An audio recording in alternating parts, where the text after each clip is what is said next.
Bashkia e Shkodrës mori pjesë në panajirin ndërkombëtar të turizmit dhe të sportit organizuar në Prishtinë. Drejtori i turizmit Renato Lumçi theksoi se falë investimeve dhe promovimit, turizmi në Shkodër po njeh një rritje të ndjeshme, ndërsa ky vit pritet të sjellë një bum vizitorësh pasi Shkodra është shpallur kryeqyteti evropian i sportit.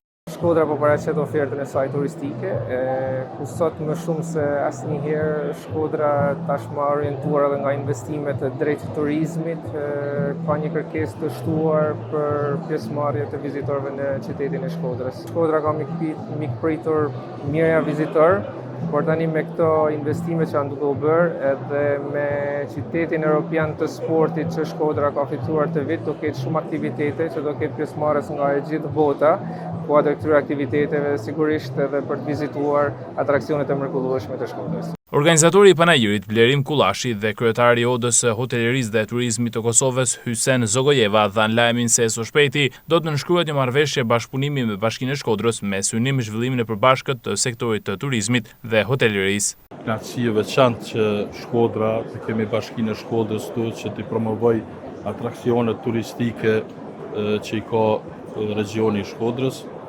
në veçanti për turizmit, për turistët kosovarë që frekuentojnë shumë atë pjesë. Siç dihet, ne kosovarët e frekuentojnë pjesën e Shkodrës, Tethit, Shirokës, në veçanti Velipojën dhe bukuritë bregdetare.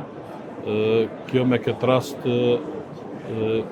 promovimi i Shkodrës në këtë panajir do të jetë edhe shtytje më e madhe që kosovarët frekuentojnë dhe të vizitojnë pjesë dhe bukuritë e regionit të Shkodrës. Ne ju premtojmë që në një kohë, një afat sa më të shkurt, do të kontaktojmë edhe do të jemi në nënshkrues marrëveshje bashkëpunimi mes Bashkisë së Shkodrës edhe Odës së Hotelerisë. Interes të veçantë në panajir pati për destinacionin Velipoj, sidomos për rrugën e re që lidh Shëngjinin me këtë zonë turistike. Gjatë 2 ditëve të aktivitetit, Bashkia e Shkodrës prezantoi një udhëtim virtual multimedial mbi atraksionet natyrore, kulturore dhe historike të qytetit.